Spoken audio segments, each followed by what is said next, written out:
معزز سامعین اکرام، السلام علیکم ورحمۃ اللہ۔ اعوذ باللہ من الشیطان الرجیم، بسم اللہ الرحمن الرحیم۔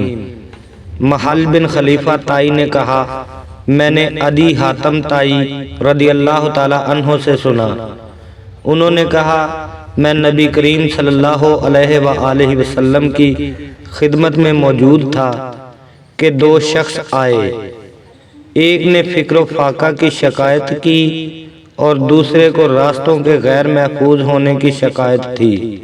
اس پر رسول اللہ صلی اللہ علیہ وآلہ وسلم نے فرمایا، جہاں تک راستوں کے غیر محفوظ ہونے کا تعلق ہے تو بہت جلد ایسا زمانہ آنے والا ہے کہ جب ایک قافلہ مکے سے کسی محافظ کے بغیر نکلے گا اور اسے راستے میں کوئی خطرہ نہ ہوگا، اور رہا فکر و فاقہ تو قیامت اس وقت تک نہیں آئے گی جب تک مال و دولت کی کثرت کی وجہ سے یہ حال نہ ہو جائے کہ ایک شخص اپنا صدقہ لے کر تلاش کرے لیکن کوئی اسے لینے والا نہ ملے، پھر اللہ تعالیٰ کے درمیان کوئی پردہ نہ ہوگا اور نہ ترجمانی کے لیے کوئی ترجمان ہوگا۔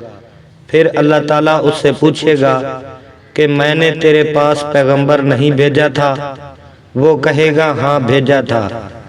پھر وہ شخص اپنی دائیں طرف دیکھے گا تو آگ کے سوا کچھ نظر نہیں آئے گا، پھر بائیں طرف دیکھے گا اور ادھر بھی آگ ہی آگ ہوگی۔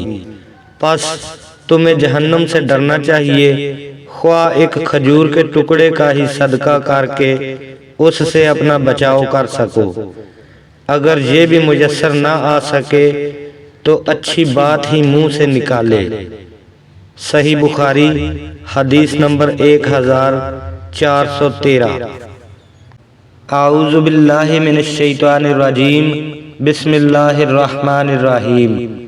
ابو اسامہ حماد بن اسامہ نے بیان کیا، انہوں نے کہا کہ ہم سے برید بن عبداللہ نے، ان سے ابو بردہ نے اور ان سے ابو موسیٰ اشعری نے کہا کہ نبی کریم صلی اللہ علیہ وآلہ وسلم نے فرمایا کہ لوگوں پر ضرور ایک زمانہ ایسا آئے گا کہ ایک شخص سونے کا صدقہ لے کر نکلے گا لیکن کوئی اسے لینے والا نہیں ملے گا، اور یہ بھی ہوگا کہ ایک مرد کی پناہ میں 40 عورتیں ہوں گی، کیونکہ مردوں کی کمی ہو جائے گی اور عورتوں کی زیادتی ہو جائے گی۔